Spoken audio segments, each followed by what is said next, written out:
يهده الله فلا مضل له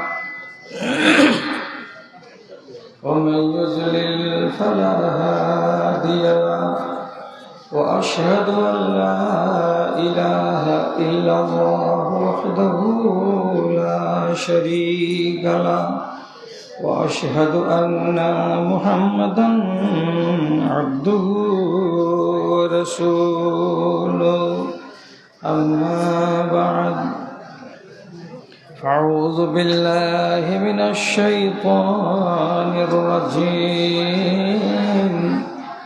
بسم الله الرحمن الرحيم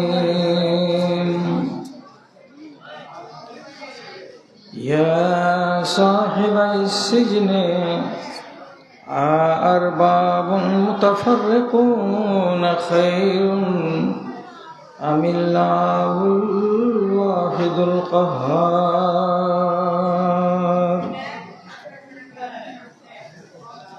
وقال الله تبارك وتعالى فإذا فرغت فانصب وإلى ربك فارغب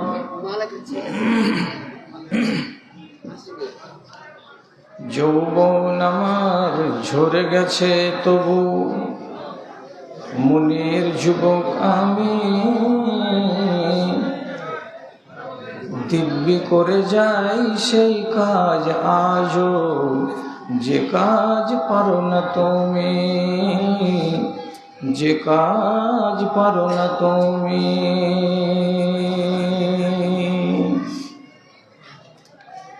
ধর্মের ভূমি আগাছাতে ভরা সেচ খাদ দেয় না কেউ যার কাঁধে আছে দেখাশোনা ভার ঘুমিয়ে পড়েছে সেও সইতে না পেরে সেই করুণ দশা কোমর বেঁধেছি আমি দিব্যি করে যাই সেই কাজ আজও যে কাজ পারো না তুমি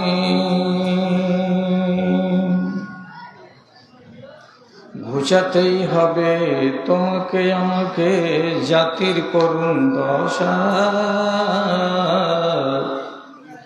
জ্বালাতেই হবে আলো ঘরে ঘরে তাড়াতে হবে অমানিসা তাড়াতে হবে অমানিসা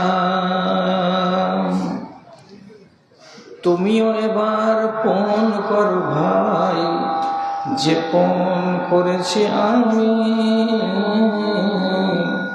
দিব্যি করে যাই সেই কাজ আজও যে কাজ পারো না তুমি যৌবন আমার ঝরে গেছে তবু মনের যুবক আমি দিব্যি করে যাই সেই কাজ আজও যে কাজ পারো না তুমি যে কাজ পারো না তুমি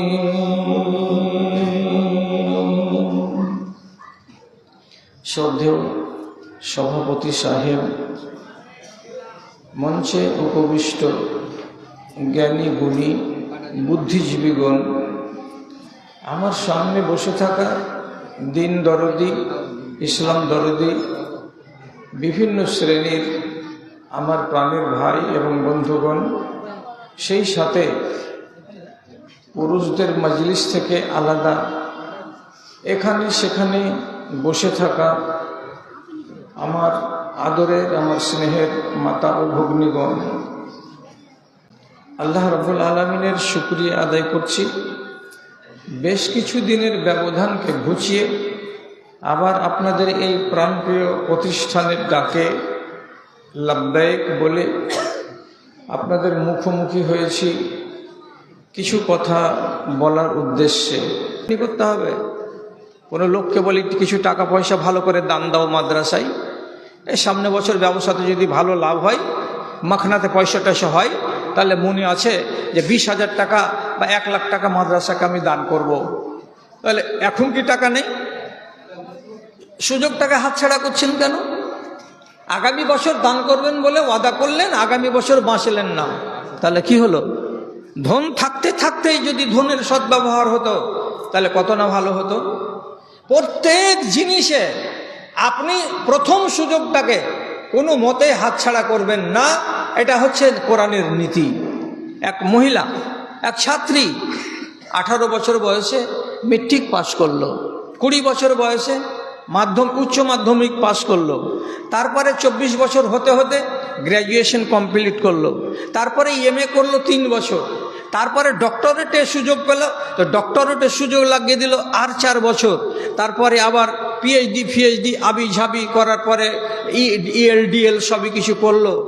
এর আগে যখন ওর শরীরে গ্লেজ ছিল, ওর চেহারাতে রৌনক ছিল, ওর শরীরে আকর্ষণ ছিল, একটা ছেলে তাকে দেখতে গেলে তার প্রতি আকর্ষিত হবে, এইরকম রং যৌবন গায়ে শরীরে এরকম আল্লাহ রাব্বুল আলামিন তাকে দিয়েছিলেন নেয়ামত।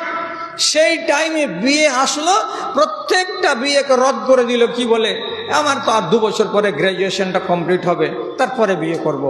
ওটা যদি হলো তো তারপরে এমএ অ্যাডমিশন, না এখন আমি বিয়ে করব না। এই করতে করতে করতে করতে ওই রমণীর বয়স 30 বছর হয়ে গেল, চাকরি পায়নি। আপনি নিজে বলুন, বেয়াদবি মা, সবাই আমার মায়ের জাত। যদি একটা নারীর যথা টাইমে বিবাহ না হয় তাহলে তার যৌবনে ভাটা পড়তে শুরু করবে 20 বছর পার হতে গেলেই। সুন্দর সুন্দর গালগুলো পিতলের হাঁড়ির মতন, স্টিলের হাঁড়ির মতন ট্যাপা ট্যাপা হয়ে গেল, মুখের চামড়াগুলোতে গ্লেজ থাকলো না।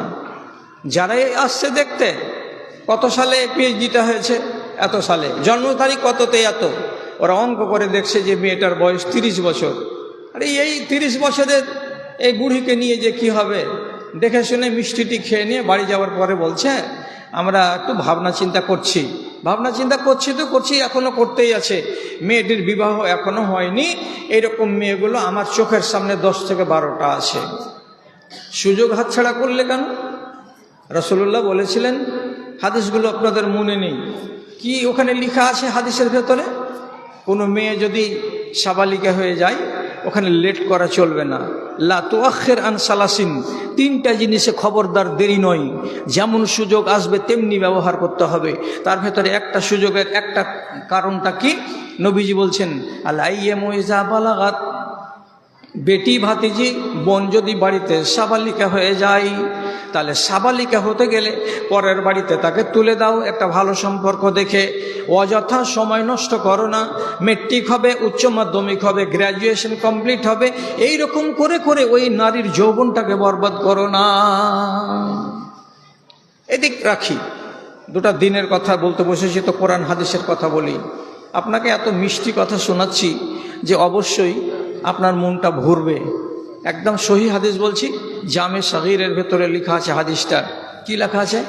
ইন্না সাহেবা শিমালে লা ইয়ারফাউল কালামা আনিল আব্দিল মুখতিল মুসলিমে 6 সাআতিন। আল্লাহ রাব্বুল আলামিন আমার আর আপনার কাঁধে 2জন ফেরেশতা রেখেছেন, আপনার আমলগুলোকে লিপিবদ্ধ করার জন্য।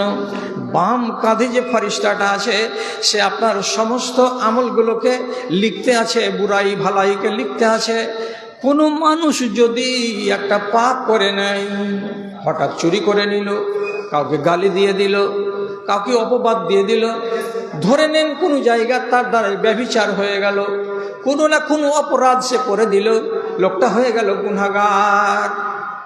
এবার গুনাহ হওয়ার পরে রাসূলুল্লাহ বলছেন, বাম ঘাড়ের ফেরেশতা খাতা কলম নিয়ে বসে আছে, লিখছে না। কি? জালালপুর গ্রামের শেহাবুদ্দিন ভাই বেলা 10টার সময় এই অপরাধটা করলো, অপরাধটাকে খাতাতে তুলছে না। কে? তো আল্লাহর ফেরেশতা। কতক্ষণ? 6 সাআতিন, 6 ঘন্টা। করলেন 10টার সময় পাপ, সে পাপটাকে এখনো রেজিস্টারে তুলছেন আল্লাহর ফেরেশতা। একটানা 6 ঘন্টা ধরে অপেক্ষা করছেন। তো 10টা থেকে যদি 6 ঘন্টা না লিখেন তো কটা হবে? 4টা। যখন 4টা বেজে যাবে তখন ফয়সালা হবে। কি বলে?